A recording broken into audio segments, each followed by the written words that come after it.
नमस्कार मित्रों, मैं हिंदी प्राध्यापिका राजबाला आपके अपने YouTube चैनल हिंदी साहित्य समीक्षा पर स्वागत करती हूँ। आज का हमारा विषय है महाकवि सूर्यकांत त्रिपाठी निरालाकृत कविता बादल राग। बादल राग एक लंबी कविता है और यह 6 खंडों में प्रकाशित हुई, यानी कि इसके कुल 6 खंड हैं और षष्ठम खंड आपके पाठ्यक्रम में सम्मिलित किया गया है। बादल राग कविता मुख्यतः अनामिका काव्य संग्रह में संकलित है। अनामिका नाम से निराला के 2 काव्य संग्रह प्रकाशित हुए। प्रथम अनामिका 1923 ईस्वी में तथा द्वितीय अनामिका 1938 ईस्वी में प्रकाशित हुआ और यह बादल राग कविता सूर्यकांत त्रिपाठी निराला के द्वितीय अनामिका काव्य संग्रह में संकलित है। बादल राग कविता निराला की प्रगतिवादी चेतना पर आधारित है। इसमें बादल को क्रांति के प्रतीक के रूप में चित्रित किया गया है। कवि कहते हैं कि जिस प्रकार मूसलाधार वर्षा बड़े बड़े पेड़ों को तो धराशाही कर देती है, पर घास तथा छोटे छोटे पौधों को कोई हानि नहीं पहुंचाती, उसी प्रकार क्रांति से बड़े बड़े सत्ताधारी तो नष्ट हो जाते हैं, पर उससे सामान्य जन को हमेशा लाभ ही पहुंचता है, क्योंकि क्रांति का उद्देश्य अत्याचार और अनाचार को समाप्त करना होता है। कवि ने अपनी इस कविता के माध्यम से इसी प्रगतिवादी दृष्टिकोण को व्यक्त किया है। तो चलिए इसके प्रत्येक पद्यांश की सप्रसंग हम व्याख्या करते हैं। तो यहाँ पर क्या कहते हैं कि तिरती है समीर सागर पर, अस्थिर सुख पर दुख की छाया, जग के दग्ध हृदय पर निर्दय विपल्व की पलावित माया। तो शब्दों के अर्थ पहले देख लेते हैं। तिरती का अर्थ है तैरती है, समीर सागर वायु रूपी समुद्र पर, अस्थिर चंचल सुख पर दुख की छाया, जग का अर्थ है संसार, दग्ध का अर्थ है जले हुए या पीड़ित, हृदय पर मन पर, निर्दय का अर्थ है कठोर, विपल्व का अर्थ है क्रांति, पलावित का अर्थ है परिपूरित, माया का अर्थ है लीला। तो यहाँ पर कवि क्या कहना चाहते हैं, पहले चलिए इसका हम प्रसंग देखते हैं। इसमें आप लिखेंगे कि प्रस्तुत पद्यांश हमारी पाठ्य पुस्तक आधुनिक हिंदी कविता में संकलित बादल राग कविता से उद्धृत किया गया है। इसके रचयिता छायावाद के शलाका पुरुष एवं रुद्र कहे जाने वाले महाकवि सूर्यकांत त्रिपाठी निराला है। यह कविता इनकी प्रगतिवादी चेतना पर आधारित कविता है और इसमें बादल को क्रांति के अग्रदूत के रूप में संबोधित किया गया है और जिसके माध्यम से कवि यह संदेश देना चाहते हैं कि अगर शोषित वर्ग अपने जीवन को अपने भविष्य को सुखी बनाना चाहता है या अपने भविष्य को उज्जवल बनाना चाहता है, तो उसे क्रांति का आह्वान करना होगा और अपने शोषण के खिलाफ उसे आवाज उठानी होगी। तो वो क्या कहते हैं, तिरती है समीर सागर पर, अस्थिर सुख पर दुख की छाया। यहाँ कवि बादलों को संबोधित करते हुए कहते हैं कि हे क्रांति के अग्रदूत बादल, तुम हवा रूपी सागर समीर सागर पर, हवा रूपी सागर पर ठीक उसी प्रकार मंडरा रहे हो या उसी प्रकार तैर रहे हो जिस प्रकार अस्थिर सुख पर दुख की छाया, जिस प्रकार संसार के अस्थायी सुखों के ऊपर दुखों की अनंत काली छाया मंडराती रहती है। कहने का भाव है कि जीवन में सुख हमेशा अस्थायी होता है और दुख स्थायी होता है और दुख के निवारण के लिए अब क्रांति की आवश्यकता है। जग के दग्ध हृदय पर निर्दय विपल्व की पलावित माया। और वो कहते हैं कि हे बादल, जब तुम अपनी क्रूर क्रांति निर्दयी विपल्व क्रूर क्रांति का सैलाब फैला देने वाली माया के साथ बरसते हो, तो संसार के शोषित लोगों को असीम शांति प्राप्त होती है। यानी कि दग्ध हृदय का अर्थ है पीड़ित और शोषित लोग, जिनके मन जो है वो शोषण के कारण पूरी तरह से दग्ध हैं, पीड़ित हैं, जले हुए हैं। और यहाँ बादलों को कह रहे हैं कि जब आप सैलाब फैला देने वाली माया के साथ पूरी तरह बरसते हो तो संसार के जो लोग पीड़ित हैं, शोषित हैं, उनके हृदय को असीम शांति प्राप्त होती है। यह तेरी रणतरी भरी आकांक्षाओं से, रणतरी का अर्थ है यहाँ पर युद्ध रूपी नौका, आकांक्षाओं का अर्थ है इच्छाओं से, घन का अर्थ है यहाँ पर बादल, भेरी गर्जन युद्ध रूपी नगाड़ा, सजग सावधान, सुप्त सोए हुए, अंकुर, अंकुर का अर्थ है जो पृथ्वी से में जो बीज होते हैं, जो वो थोड़ा सा बाहर निकल जाते हैं तो उसे कहते हैं अंकुरित होना। उर में हृदय में पृथ्वी के आशाओं से। तो यहाँ पर कवि क्या कहना चाहते हैं कि यह तेरी रणतरी कि हे क्रांति के अग्रदूत बादल, तुम्हारी यह युद्ध रूपी नौका भरी आकांक्षाओं से, किसकी आकांक्षाओं से? निम्न तथा शोषित वर्ग के लोगों की इच्छाओं से भरी हुई है। घन भेरी गर्जन के सजग, सुप्त अंकुर उर में पृथ्वी के। और वो कहते हैं कि संसार के निम्न वर्ग के लोग तुम्हारी नगाड़े के समान होने वाली गर्जना को सुनकर के पृथ्वी में सोए हुए अंकुरों की भांति न केवल जागरूक हो गए हैं बल्कि आशाओं के, बल्कि वो क्या कर रहे हैं? आशाओं के नवजीवन की ऊंचा कर सिर ताक रहे हैं ए विप्लव के बादल, बल्कि एक नया जीवन मिलने की आशा में, नव जीवन की एक नया जीवन मिलने की आशा में ऊंचा कर सिर, अपना सिर ऊंचा करके ताक रहे हैं, बार बार तुम्हारी ओर देख रहे हैं ए विप्लव के बादल, की है क्रांति के बादल, बार बार वो शोषित वर्ग फिर तुम्हारा आह्वान कर रहा है। कहने का अभिप्राय है कि निम्न वर्ग के लोगों को अब क्रांति के द्वारा ही अपने अधिकार प्राप्त होने की आशा शेष रह गई है। तो आगे वो क्या कहते हैं, देखिए, बार बार गर्जन वर्षण है मूसलधार, हृदय थाम लेता संसार। कि बार बार गर्जन, गर्जन का अर्थ है गर्जना, बादलों का गर्जना, वर्षण का अर्थ है बारिश, मूसलधार का अर्थ होता है बिना रुके तेज बारिश होना, उसे हम कहते हैं मूसलाधार बारिश होना। हृदय थाम लेना यहाँ एक मुहावरा है जिसका अर्थ है बहुत अधिक भयभीत हो जाना। सुन सुन घोर भयंकर वज्र हुंकार, बिजली के समान आवाज कर देने वाला, भीषण आवाज, हुंकार का अर्थ है यहाँ पर आवाज की, बिजली के समान या वज्र के समान भयभीत कर देने वाली एक बहुत ही तेज सी आवाज। तो यहाँ पर कवि क्या कह रहे हैं कि बार बार गर्जन वर्षण है मूसलधार। यहाँ बादलों को संबोधित करते हुए कवि कहते हैं कि हे बादल, बार बार गर्जन, तेरे बार बार गरजने, वर्षण है मूसलधार और धार धार बरसने से हृदय थाम लेता संसार। कि संसार जो है वो भय के मारे अपना कलेजा थाम लेता है, अर्थात पूरी तरह से डर जाता है। सुन सुन घोर वज्र हुंकार, और तेरी भीषण गर्जना और घनघोर ध्वनि से सब लोग क्या है आतंकित हो जाते हैं और भय के मारे अपना कलेजा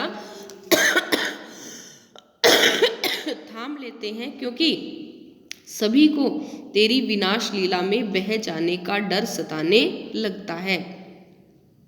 अर्थात क्रांति का स्वर सुन करके जो संसार के पूंजीपति लोग हैं वो भयभीत हो जाते हैं और डर के मारे अपना कलेजा पकड़ करके बैठ जाते हैं।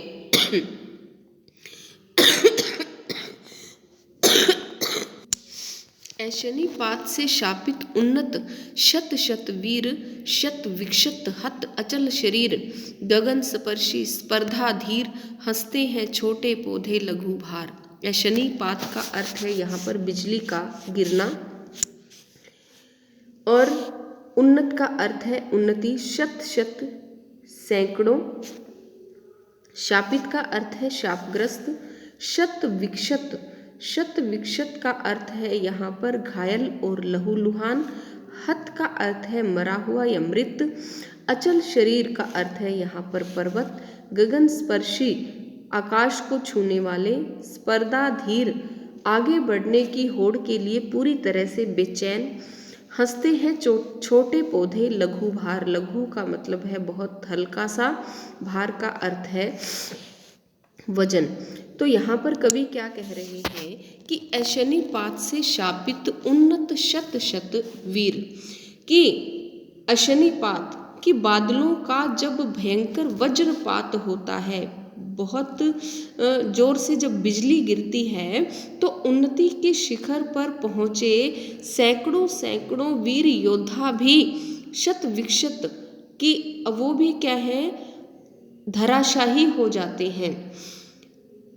शत विक्षत हत अचल शरीर, और फिर वो उदाहरण गगन स्पर्शी स्पर्धा धीर, और वो कहते हैं कि उदाहरण दे रहे हैं कि बादलों के भीषण तड़ितपात से या बिजली के गिरने से तो गगन को छूने की स्पर्धा में लगे हुए ऊंचे ऊंचे पहाड़ भी क्या हो जाते हैं, घायल हो जाते हैं और धराशाही हो जाते हैं। उसी प्रकार से वो कह रहे हैं कि जब क्रांति रूपी बिजली गिरती है तो उस बिजली के कारण जो पूंजीपति लोग हैं, जो क्या कर रहे हैं कि अपनी पूंजी को बढ़ाने के लिए या एक दूसरे को पीछे छोड़ने की होड़ में पूरी तरह से बेचैन हैं, ऐसे लोग भी जब क्रांति आती है तो वे लोग भी क्या है, लहूलुहान होकर के धरती पर गिर जाते हैं। और वो कहते हैं कि जो जितना अधिक ऊंचा होता है वो उतना ही अधिक नीचे जोर से गिरता है।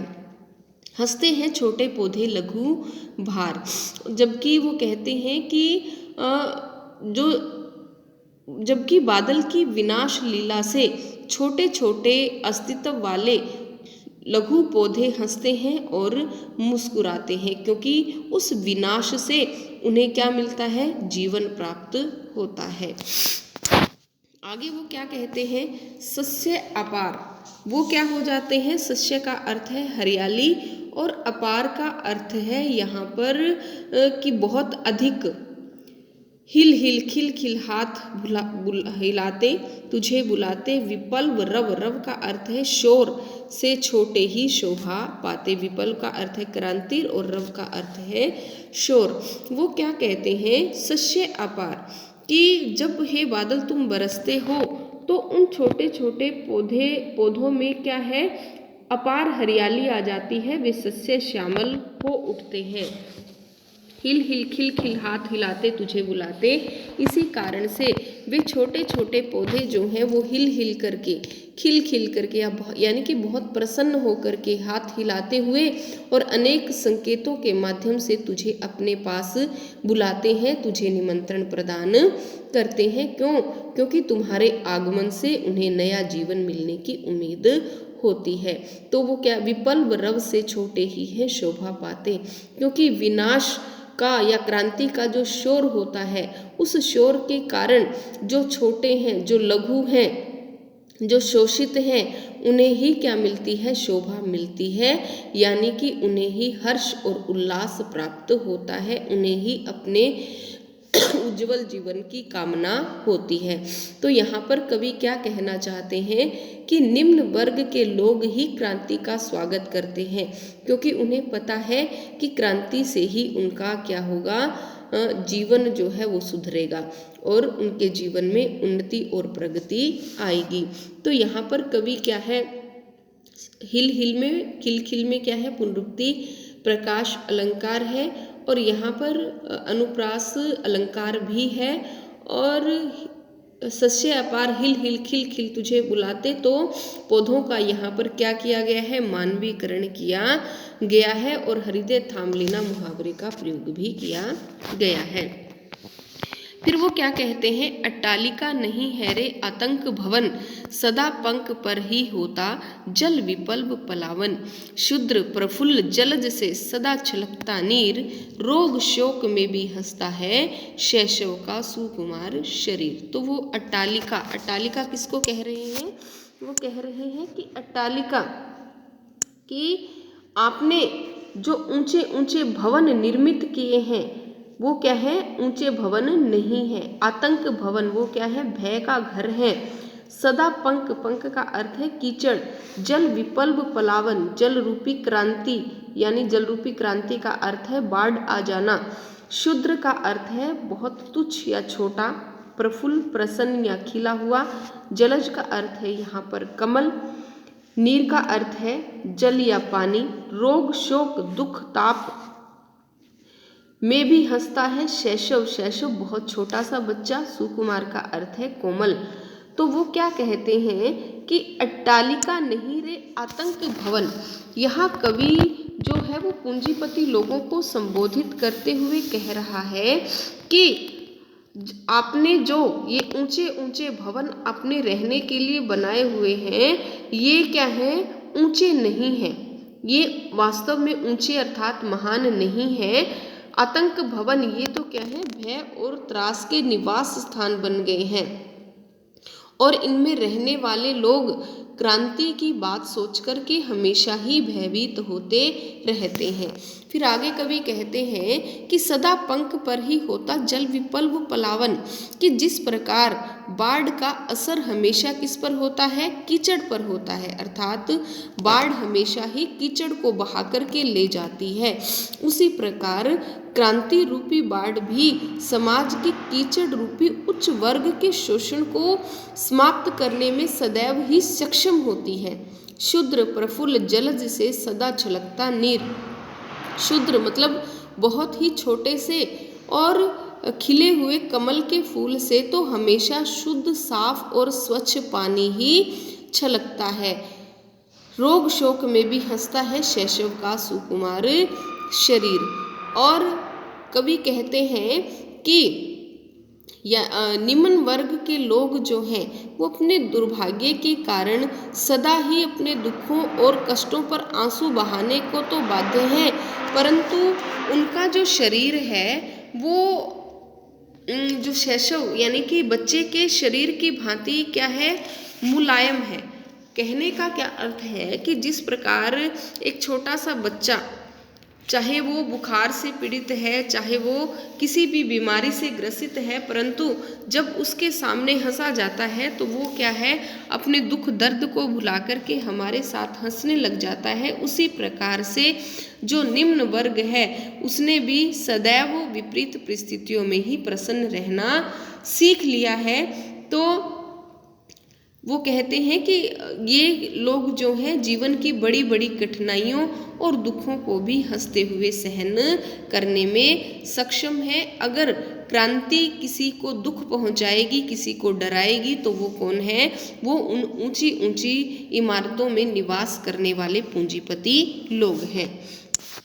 आगे वो क्या कहते हैं, रुद्ध कोश है शुद्ध तोष, अंगना अंग से लिपटे भी आतंक अंक पर कांप रहे हैं। धनी वज्र गर्जन से बादल त्रस्त नयन मुख ढांप रहे हैं। तो वो क्या कहते हैं, रुद्ध कोश, रुद्ध कोश का अर्थ है रुका हुआ खजाना। शुद्ध, शुद्ध का अर्थ है क्रोधित, तोष का अर्थ है संतोष या शांति। अंगना का अर्थ है पत्नी, अंग का अर्थ है उसके शरीर के अंग, लिपटे हुए यानी कि उनसे चिपटे हुए। आतंक अंक भय की गोद पर कांप रहे हैं। धनी, घनी का अर्थ है घनघोर। वज्र गर्जन से बादल। त्रस्त, त्रस्त का अर्थ है यहाँ पर भयभीत। त्रस्त का क्या अर्थ है यहाँ पर, भयभीत। नयन मुख, नयन का अर्थ है यहाँ पर आंखें। मुख, मुख का अर्थ है मुंह, ढांप रहे हैं, ढक रहे हैं। तो यहाँ पर कवि क्या कहना चाहते हैं कि रुद्ध कोश है शुद्ध तोष, कि इन कवियों रुद्ध कोश है। यहाँ कवि कहता है कि हालांकि समाज के उच्च वर्ग के लोगों ने गरीबों का खून चूसकर अपने खजानों को भर लिया है, परंतु रुद्ध कोश है, परंतु क्रांति के आह्वान के कारण उनके खजाने जो है वो बंद हो गए हैं, यानी कि उनमें धन आना बंद हो गया है। शुद्ध तोष, इसी कारण से वो क्रोधित हैं और असंतुष्ट नजर आते हैं। अंगना अंग से लिपटे भी आतंक अंक पर कांप रहे हैं। और अब क्या है, अब क्रांति के दूत बादलों की वज्र के समान कठोर गर्जना को सुनकर के वे अपने भव्य भवनों में रहते हुए अपनी सुंदर स्त्रियों के साथ सभी सुख भोगते हुए भी भय रूपी गोद में कांप रहे हैं, यानी कि उन्हें बहुत अधिक डर लग रहा है। घनी वज्र गर्जन से बादल त्रस्त नयन मुख ढांप रहे हैं।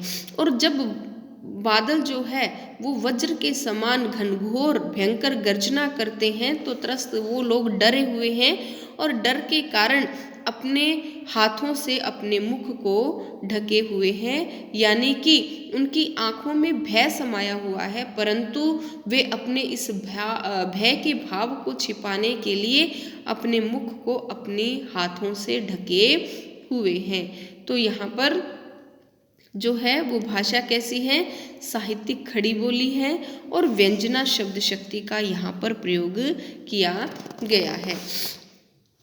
आगे देखिए, जीर्ण बाहु है शीर्ण शरीर, तुझे बुलाता कृष्क अधीर, ए विपल्व के वीर। जीर्ण बाहु, जीर्ण का अर्थ है जर्जर, बाहु का अर्थ है भुजाएं। शीर्ण शरीर, शीर्ण का अर्थ है कमजोर, दुर्बल। तुझे बुलाता कृष्क, कृष्क किसान, अधीर बहुत ही अधीर होकर के, व्याकुल होकर के, ए विपल, विपल विनाश या क्रांति के वीर बादल। तो यहाँ कवि क्या कह रहे हैं, जीर्ण बाहु है शीर्ण शरीर। यहाँ बादलों को संबोधित करते हुए कवि कहते हैं कि हे विध्वंस के बादल, ए विपल्व के वीर, यानी कि हे विध्वंस के बादल, देखो जीर्ण बाहु है शीर्ण शरीर, कि तुम्हें जीर्ण और जर्जर भुजाओं तथा दुर्बल शरीर वाला किसान जो है वो पूरी तरह से अधीर होकर के बुला रहा है, पूरी तरह से बेचैन और व्याकुल होकर के तेरा आह्वान कर रहा है। क्यों? क्योंकि चूस लिया है उसका सार, हाड़ मात्र ही है आधार, ए जीवन के पारावार। उसका सार, सार का अर्थ है यहाँ पर प्राण, हाड़ मात्र हड्डियों का ढांचा, आधार है, केवल आधार है, ए जीवन के पारावार, जीवन के पारावार, पारावार का अर्थ है यहाँ पर समुद्र। चूस लिया है उसका सार, वह तुझे क्यों बुला रहा है कि किसान, जो धनिक वर्ग है उसने गरीब किसान का इतना अधिक शोषण किया है कि उसके पूरे जीवन को ही उन्होंने नष्ट कर दिया है, और हाड़ मात्र ही है आधार, और उसके जीवन का समस्त सौंदर्य समाप्त हो चुका है और केवल हड्डियों का ढांचा मात्र ही अब शेष रह गया है, और उसके शरीर का समस्त खून व मांस जो है वो पूंजीपतियों द्वारा चूस लिया गया है। तो इसीलिए हे जीवन देने वाले बादल, अमृत से भरपूर समुद्र रूपी बादल, ये जो किसान है वो तेरा आह्वान कर रहा है, हे बादल तुम आओ और आकर इन गरीब वर्ग के लोगों का दुख दर्द दूर करो और इन्हें नव जीवन प्रदान करो। तो यह कविता क्या है, यह संबोधन शैली में प्रस्तुत है, क्योंकि बादलों को बार बार कवि के द्वारा संबोधित किया जा रहा है। हाड़ मात्र ही है आधार, चूस लिया है उसका सार। तो यहाँ पर दृश्य बिंब का प्रयोग है, क्योंकि इन पंक्तियों के द्वारा हमें उस किसान का चित्र ही हमारे सामने प्रस्तुत हो जाता है। कविता में ओज गुण की प्रधानता है, तो इस प्रकार से आप इसका विशेष लिखेंगे तो उम्मीद है कि आपको यह कविता बहुत अच्छी प्रकार से समझ में आ गई होगी। अगर कुछ नहीं समझ में आया है तो आप कमेंट बॉक्स में कमेंट करके मेरे से पूछ सकते हैं, और अगर समझ में आया, अच्छा लगा तो मेरे चैनल को लाइक, शेयर और सब्सक्राइब करना न भूलें। धन्यवाद।